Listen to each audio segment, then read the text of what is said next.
ძალიან მიხარია რომ ზურა თავისუფალია და იმედი მაქვს რომ ყველა პოლიტპატიმარი იქნება ძალიან მალე ასევე თავისუფალი და სულ თავისუფალი, არა დროებით, არამედ სულ და იმედი მაქვს რომ ჩვენი ქვეყანა იქნება მალე თავისუფალი, იმიტომ ვიღაცები შეიძლება არ იყვნენ საპატიმროში, მაგრამ რეალურად მილიონობით ქართველი ერთად ერი ყველა აბსოლუტურად არის ტყვეობაში ერთი შეურაცხადი რუსი კაცისა და აქედან გათავისუფლება არის ყველაზე მნიშვნელოვანი თავისუფლება რაც უნდა მოვიპოვოთ.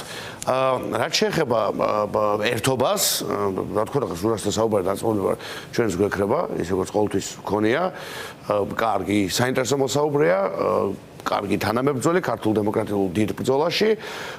ერთობაზე მე ვფიქრობ ჩვენი პოზიცია ყოველთვის არის ცხადი.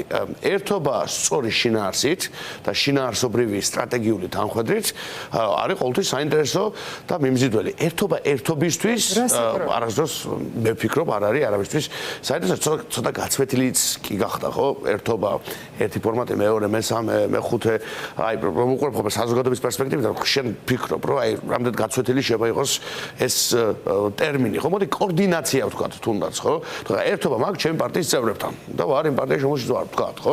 მაგრამ კოორდინაცია მჭირდება ზურასთანაც და სხვა ძალებთანაც ცხადია. ჩვენ ლელო ყოველთვის ვიყავით ამ კოორდინაციის მომხრე, ჩვენ ყოველთვის ვიყავით საერთო ფორმატების მომხრე და მე ვფიქრობ ეს ნაჩვენები გვაქვს ჩვენი საქმით, მათ შორის ქარტიაში მონაწილეობით, ისე როგორც სახალხო პარლამენტის ინიციატივით გამოსვლით, რომელიც სამწუხაროდ არ გამოვიდა, ისე როგორც საერთო ნომრით, საერთო კანდიდატებით, საერთო რესურსით, მუნიციპალურ არჩევნებში შესვლის იდეით, ანუ ჩვენ ერთობის ფორმატებს მუდმივად და თანმიმდევრულად ვთავაზობდით საზოგადოებას და ჩვენს კოლეგებს და რახან ვთავაზობდით, ესე იგი ღია ვყოფილვართ ერთობისადმი ზოგადად და თუ ერთობა ისევ და ისევ არის, არა ერთობა ერთობისთვის, რომ ვიღაცა რაღაცა ოთახში იჯდეს და უბრალოდ საუბრობდეს და რაღაცა კადრი შეიქმნას, არამედ თუ ეს არის კარგად კოორდინირებული, შეჯერებული ერთიანი სტრატეგიის ირგვლივ, მშვიდობიან დემოკრატიულ ცვლილებაზე ორიენტირებული, იმიტომ ეს არის ჩვენთვის ერთადერთი სწორი გზა და ხაზი. და თუ ის არის საერთო ეთიკით გამშვალული, ამ შემთხვევაში რა თქმა უნდა საინტერესოა და მე ვფიქრობ საჭიროც, მაგრამ აი ამას მინდა ხაზი გავუსვა, ხო? ჩვენ უნდა გქონდეს შეჯერებული სტრატეგია. თუ სტრატეგიაში არ ვართ ერთიანი, ყველაფერი სხვა ხუხულოსავით ჩამოიშლება ხოლმე. და მე მინდა რომ მუშაობდეს ეს ფორმატები, სტრატეგია უნდა გქონდეს ერთიანი. როგორ კოორდინირებთ, რა მიზნისკენ, რა ფორმებით, რა შინაარსებით და ისევ და ისევ თუ სტრატეგიაზე არის არსებითი ერთობა და თანხმობა, მე ვფიქრობ შეიძლება რომ საინტერესო იყოს ასეთი ფორმატი. ეს ძალიან მნიშვნელოვანია, სტრატეგიაზე თანხმობა, პოზიციების შეჯერება და შემდეგ ამ შეთანხმების დაცვა ბოლომდე. ხშირად პირიქით გოგდეს ხოლმე. ჯერ ერთობას ვიწყებთ და მე ვიწყებ სტრატეგიაზე ფიქრს და ეგ შესაძლოა აღარ უნდა დავუშვათ აღარ ასროს. ჯერ შევჯერდეთ, ნახოთ, ჯერდებით თუ სტრატეგიაზე.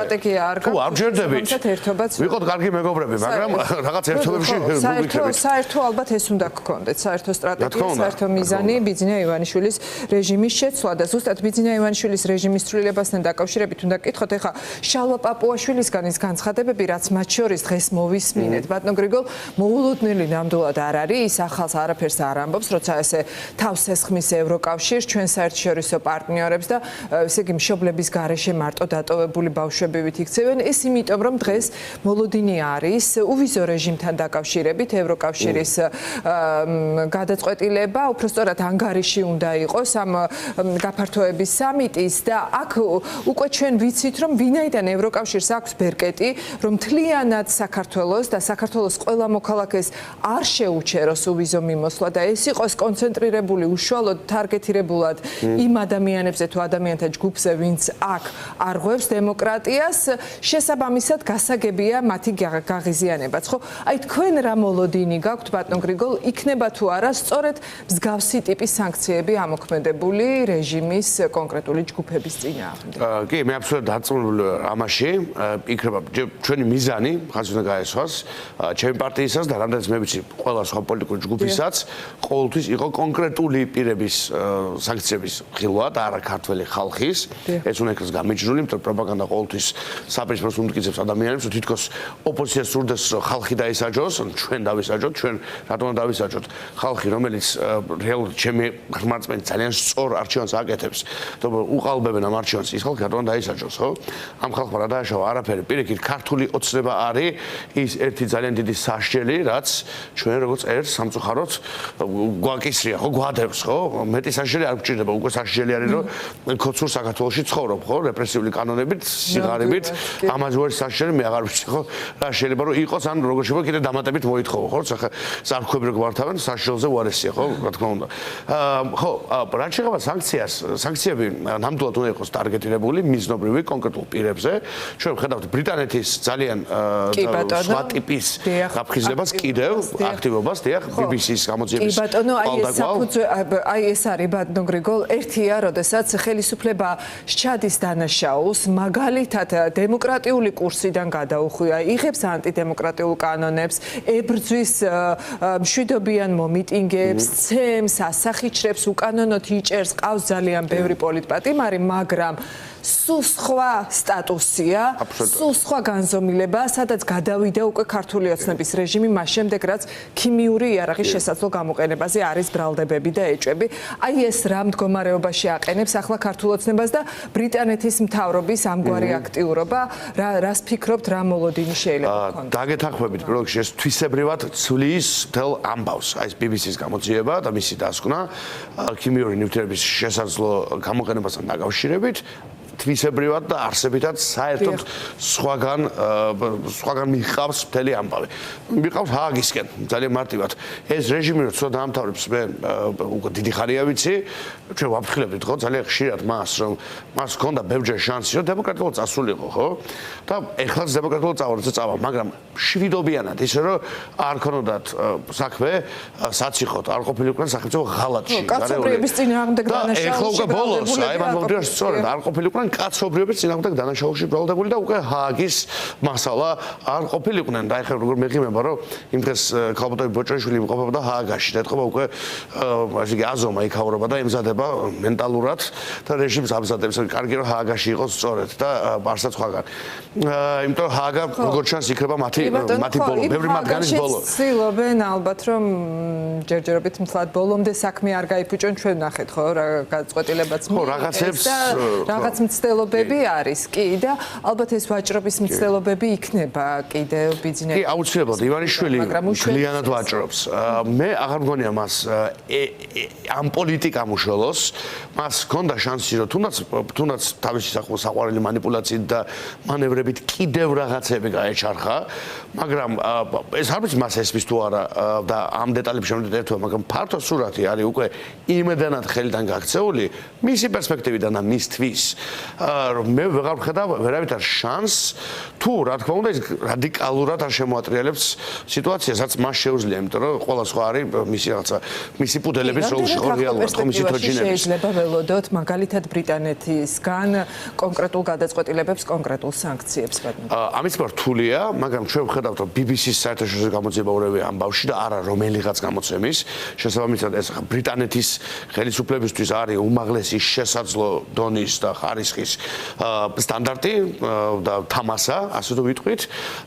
და მეორე მხრივ სოფლიოსთვის არის ძალიან დიდი პრეცედენტული მნიშვნელობის, ხო, იმიტომ რომ BBC-ის გარდა ამას უკვე გამოეხმაურება პოლიტიკური ჯგუფები, მათ შორის ALDE, რომელსაც ჩემი პარტია ეკუთვნის, რომელსაც თავს ესხმიან პრაქტიკულად ყოველდღიურად ბოლო 2 კვირის განმავლობაში, დღესაც კაია კალასი ALDE-ს წევრია და წითელ არმიაში შეადარა შალვა პაპუაშვილმა, რომელიც მართლა არის ეგუში ამბობდა, რომ ევროპარლამენტი ევროპული ცივილიზაციის უფსკული თუ გინდა ნახოთ, ევროპარლამენტში შეხედეთ და აი ქართული ცივილიზაციის ფსკერი თუ გინდა ნახოთ, პაპუაშვილს უნდა შეხედო, ხო? ნამდვილად და მხოლოდ იმიტომ, რომ კაია კალასმა თქვა, რომ მე მხარს ვუჭერ ქართულ ხალხს, ჩვენ მხარს ვუჭერთ ქართულ ხალხს და არა ქართულ ოცნებას, ხო? იმიტომ, რომ მუდმივი თავდასხმები და როგორც მინიმუმ ტრული რიტორიკა რომ უნდა შეეჩერებინათ, ესეც კი არ გააკეთეს. არც ერთი რეფორმა არ არის გატარებული. მახვილით გვებრძოდაო საბჭოთა კავშირიო და ეხლაო ესენიო სიტყვით გვებრძვიან არც ერთი რეფორმა არ არის გატარებული, დიზინფორმაცია არ არის შეწყვეტილი.